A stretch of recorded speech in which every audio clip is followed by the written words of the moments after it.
In this scene, a dog is being put out of its misery.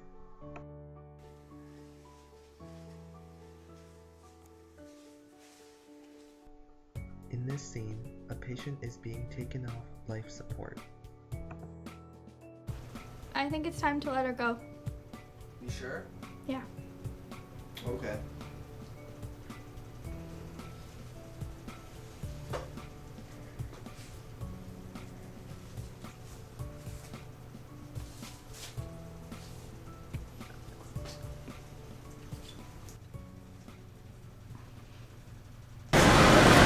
What makes these scenarios right and what makes them wrong? How do we know which one is more ethical than the other? What defines what ethics is? First, we should look at what ethics truly is. At its simplest, ethics is a system of moral principles. They affect how people lead their lives and make decisions. The study of ethics can cover the following dilemmas. Number 1. How to live a good life. Number 2. Our rights and responsibilities. Number 3. The language of right and wrong. Number 4.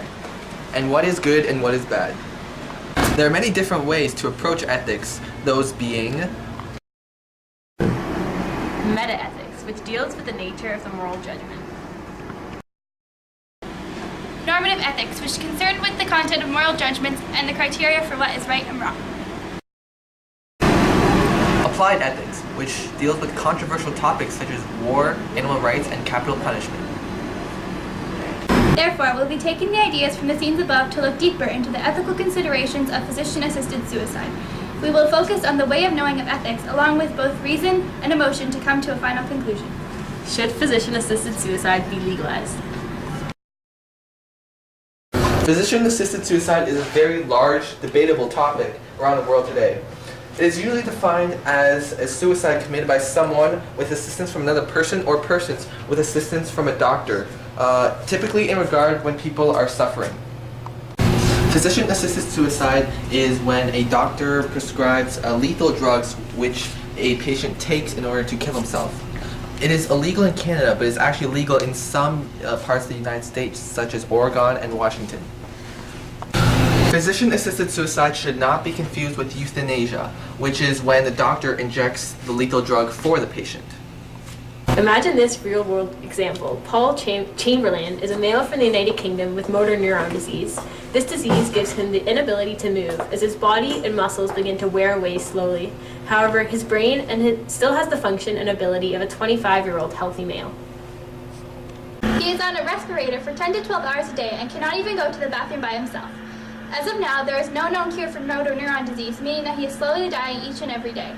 Paul wants help. He feels that he wants to end his life while he can before he becomes too sick to do it himself. However, this is not possible.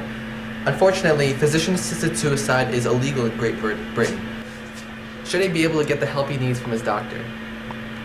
Throughout this presentation, we will look deeper into the ethics of physician-assisted suicide to answer the question. But first, we'll be making our own theoretical situation to make the basis for our arguments.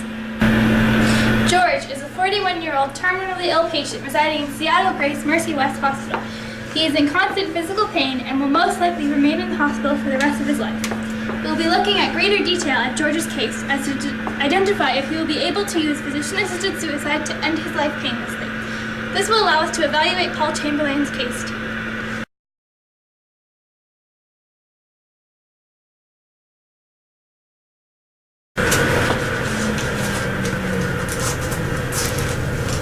Doctor, I need to ask you something.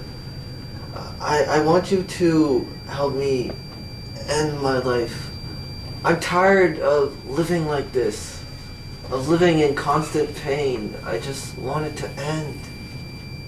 I'm sorry, George, but we can't help you. It's against the law in Canada. I wish there was something else we could do. I know that's against the law, but I don't really understand why. In situations like these, I think it should be an option for patients to decide whether they want to end their life or not. It's legal in Oregon, Washington, and Vermont. Why can't it be legal here?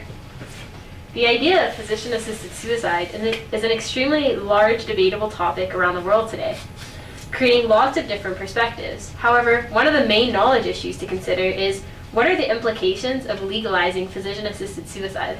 We should take a greater look at the implications before deciding what we should do to help George and how ethical physician-assisted suicide really is.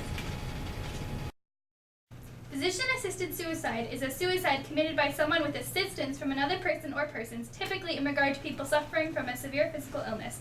Usually, the patient ends their life themselves, but a doctor provides the resources. What possible implications would this cause? Well, if assisted suicide was legal, what would stop it from spreading to other vulnerable communities like the disabled? Does that mean that people with disabilities will have the same choice, even though they are capable of living independently? I think this would make it very hard to establish who can and who cannot use it. Since suicide is legal, people have the right to choose whether or not they want to live. If they can't get the resources to do it themselves and require help, doesn't this take away that right to choose? I understand that most terminally ill patients are in constant pain, but when their time comes, their suffering will end in a natural death. That's my point. They're in constant pain. If their suffering will end in death anyway, they should have the right to choose when and where they want it to happen. But is it reasonable to expect a medical doctor who is trained to save the lives of others to kill someone? Aren't they committed 100% in saving lives? This would go against their training as doctors. Well, the doctors only have to prescribe the drug. They don't have to actually kill anybody. But is it a good investment into the medical industry when money should be going towards finding the cure for the diseases that cause these cases?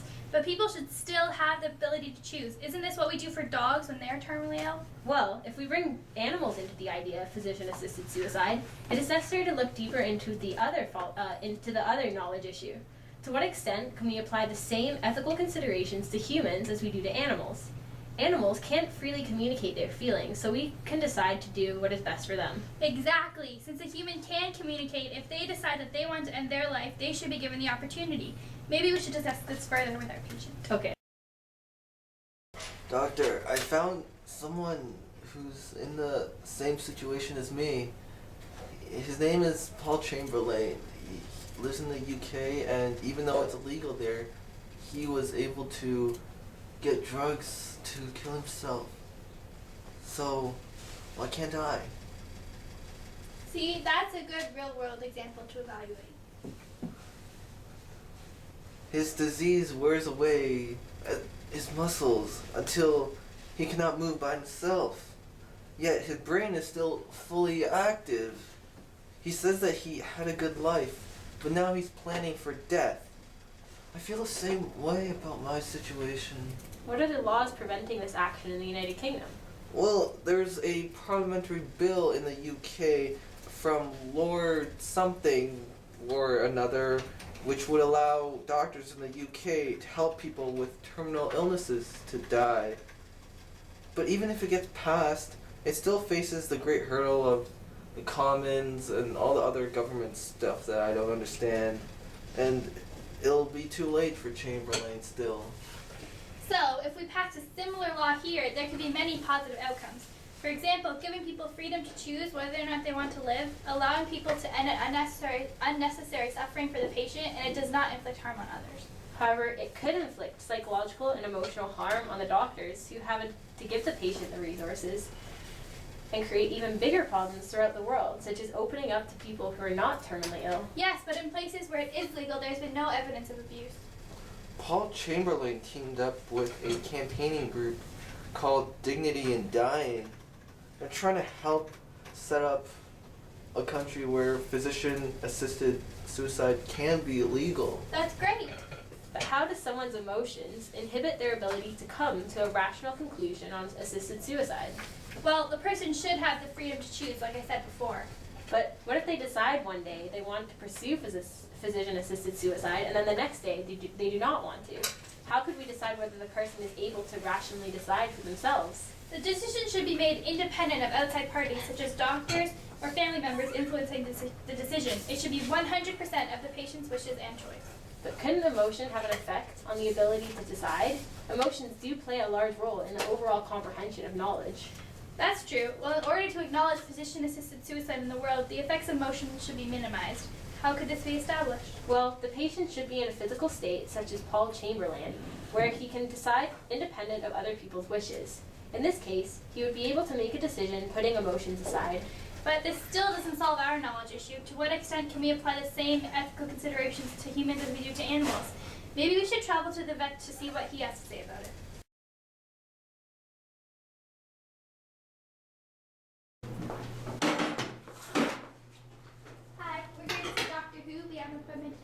theory of knowledge. Yes. If you take a seat, we will be with you shortly. Thank you.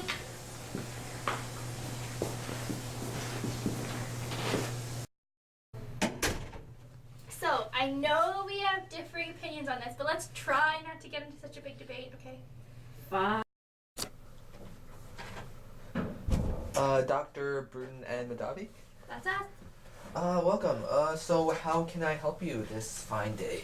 Well, we have a patient who is very terminally ill, and he feels that he wants to end his life by physician-assisted suicide. We know it's illegal, but Alex and I are trying to decide whether the law surrounding it should be adjusted. We have discussed both the emotional and ethical aspects of it. However, we need some input from you into the following knowledge issue. To what extent can we apply the same ethical considerations to humans as we do to animals?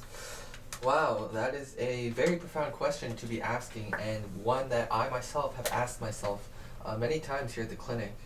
Well, first of all, we all know that humans are, of course, part of the animal kingdom. We're the most complex animals in terms of knowledge. Yes, but the one difference between us and other species is that we're the only species who are aware of our own mortality. And we've even developed religions and spiritual concepts to deal with this knowledge. Like praying? Yes, like praying. Okay, yes. And in addition to praying, we have also set up rules of law and ethical behavior in the world. However, other animals also have rights. Animal rights teach us that certain things are wrong as a matter of principle. But although we do have animal rights, humans are the only animals that are clearly aware of their own mortality. So we should continue to give animals rights. Yes, but there are many different arguments against why animals should not have the same level of rights as humans do. These arguments against animals state that animals don't think, animals are not really conscious, animals were put on Earth to serve human beings, animals don't have souls, animals don't behave morally, animals are not members of the moral community, and animals lack the capacity for free moral judgment. But those arguments assume things that aren't justified. Exactly. However, one philosopher, his name is Thomas Aquinas, taught that animals act purely on instinct while humans engage in rational thought. That could be true. And although we do not know if it is or is not true, the ethics regarding both animals and humans having equality is very hard to justify. For this reason, animals and humans should have similar rights, but that are not fully the same. That is most likely the right answer as of now, and for this reason, that is why humans have the ability to decide for their pet if they should be put down or not. Thank you for your time, Dr. Hu. No problem.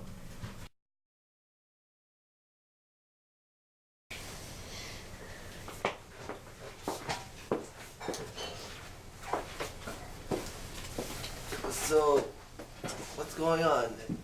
Can I get help? I'm still not sure this is a good idea. We already discussed 2 issues surrounding this, and although I'm sure there are many more, the positives in this case outweigh the negatives in my opinion. Yes, I believe you have helped change my opinion and point of view. In my opinion, helping out a patient is in our best interests. I'm glad we're all agreed. Just one problem. It's still illegal. I'm sorry, George. We can't help you, although we agree with you. Alex, maybe we should start campaigning to change this law? Yeah, I guess that's the best we can do for now, and take care of our patient as best as we can. But what important things do you think we need to consider before campaigning for this? Well, I think to avoid the problem of coercion, there needs to be at least 2 doctors who agree that it's an appropriate and viable option for the patient. That's a good point. Plus, the patient should have to give written consent that this is what they want to do. Okay, those are all very good points, but what about the families? I know most life insurance companies won't give families money if the person died of suicide. So what about physician-assisted suicide?